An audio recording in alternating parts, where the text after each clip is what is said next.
할렐루야. 8월 7일 함께하는 교회 큐티 영상을 시청하시는 성도 여러분들을 환영합니다. 오늘의 본문은 예레미야서 16장 1절부터 13절까지의 말씀입니다. 우리 함께 눈으로, 귀로, 그리고 가능하신 분들은 입으로 읽도록 하겠습니다. 여호와의 말씀이 또 내게 임하여 이르시되 너는 이 땅에서 아내를 맞이하지 말며 자녀를 두지 말라. 이곳에서 낳은 자녀와 이 땅에서 그들을 해산한 어머니와 그들을 낳은 아버지에 대하여 여호와께서 이와 같이 말씀하시오니 그들은 독한 병으로 죽어도 아무도 슬퍼하지 않을 것이며 묻어주지 않아 지면의 분토와 같을 것이며 칼과 기근에 망하고 그 시체는 공중의 새와 땅의 짐승의 밥이 되리라. 여호와께서 이와 같이 말씀하시되 초상집에 들어가지 말라. 가서 통곡하지 말며 그들을 위하여 애곡하지 말라.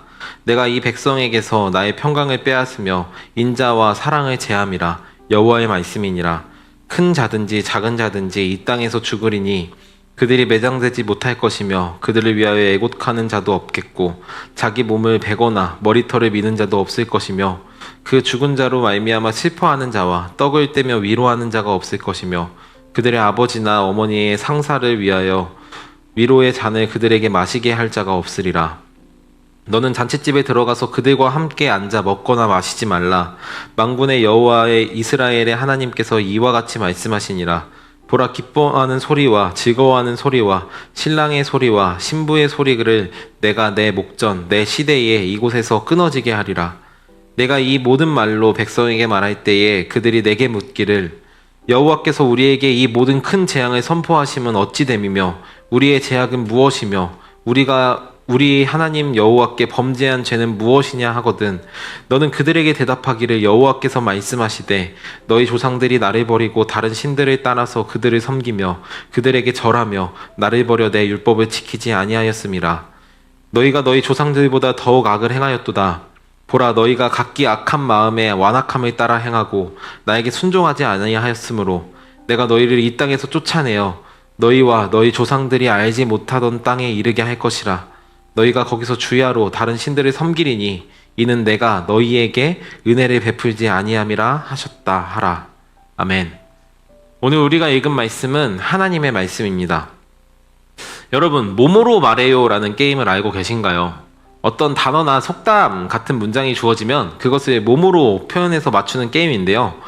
오늘 우리가 읽은 본문은 마치 이것과 닮아 있는 듯 합니다. 오늘의 본문은 정말 암울하기가 그지 없습니다.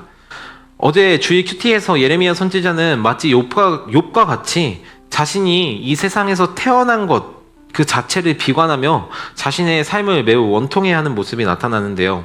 하나님께서는 이에 대해 이런 예레미야를 위로하시며 내가 너를 지켜줄 거야, 내가 너를 보호해 줄 거야 라고 약속하십니다. 그러면 저는 그 다음 장에서 보통 너를 통해 내가 이렇게 커다란 일을 할 거야 예레미야야 하는 것이 당연한 것이 아닌가 하는 생각을 하며 성경을 읽었는데요. 이게 웬걸 하나님께서 이제 이스라엘에게 세 가지 하지 말아야 할 것에 대해 말씀하십니다. 하나님께서 예레미야에게 처음으로 주신 명령은 결혼과 출산하지 말 것입니다. 당시 이스라엘에서 결혼하지 못하는 것은 사회적 통념상 있을 수 없는 일이었습니다. 오늘날에야 어느 노래 가사 말처럼 연애는 필수, 결혼은 선택, 가슴이 뛰는 대로 하면 된다지만 당시에는 이런 일들이 있을 수 없는 일이었습니다. 심지어 자식을 갖는다는 건 하나님이 주신 복을 누리는 것이기 때문에 결혼과 출산은 곧 하나님의 심판, 하나님의 축복과 관련이 있다고 생각했습니다. 그런데 예레미야에게 하나님께서는 결혼과 출산을 하지 말 것을 명령하시며 이 모든 것들은 결국 아무런 의미가 없게 될 것이라고 말씀하고 계십니다. 또 이어서 하나님은 예레미야에게 초상집에 들어가지 말라라고 말씀하고 계십니다. 당시 초상집에 가는 것은 이스라엘 사회의 구성원으로서 필수적인 사회 생활이었습니다. 죽은 자를 위해 애곡하고 그 가족을 위로하는 것은 너무도 당연한 것이었습니다. 오늘날에도 결혼식과 장례식 이 두 가지는 사회생활에 있어서 필수적이지만 당시는 오늘날보다 더 엄격하게 지켜지던 문화였습니다. 그러나 하나님께서는 예레미야에게 이조차도 금지시키십니다. 특별히 오늘의 본문에서 몸을 베는 것과 머리를 미는 것은 당시 이스라엘에게 하나님께서 명령하신 애곡하는 방법과는 거리가 멀고 오히려 이방 신 문화에서 행해지는 방법이었습니다. 당시 이스라엘의 이와 같은 이방 신문화가 너무도 뿌리 깊게 자리 잡아 이와 같은 애곡법이 너무도 평범하게 행해졌던 것을 오늘 본문에서 확인할 수 있습니다. 또 이스라엘에는 매장 문화가 기본적인 문화였는데요. 예수님께서 돌아가셨을 때 그 시신을 동굴에 매장했던 것을 우리가 잘 알고 있듯이 매장은 기본적인 죽음에 대한 예의였습니다. 그런데 하나님께서는 이제 매장되어 장사 지낼 만한 사람이 없을 것을 선언하십니다. 이것은 이스라엘 민족이 하나님께 대하여 얼마나 큰 악을 행했는지, 그리고 하나님께서 이에 대해 얼마나 무자비하게 큰 심판을 행하시는지 보여지는 구절이기도 합니다. 셋째로 하나님은 잔치집에도 들어가지 말라라고 말씀하십니다. 성경에서 잔치는 보통 혼인과 가장 관계가 많이 있습니다. 성경에서 복되다고 여기는 소리 중 하나가 바로 이 혼인 잔치에서 들려지는 종소리입니다. 그러나 하나님께서 예레미야에게 이런 복된 자리에도 함께하지 말라라고 말씀하십니다.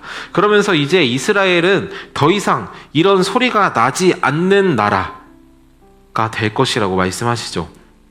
더 나아가 하나님께서는 지금 이 모든 말씀, 너희는 장사를 지내지 말고 너희 안에서 앞으로 죽어가는 사람들이 너무도 많아 땅에서 짐승들이 너희들의 시신을 잡아먹을 것이고 너희는 더 이상 결혼한다 할지라도 그곳에서 너희들의 기쁨에 참여해주는 사람도 없을 것이고 너희가 아무리 많은 아이들을 낳아도 큰 자나 작은 자나 다 죽을 것이라는 것을 이스라엘에게 선포하라고, 그들에게 알리라고 명령하고 계신 것이죠.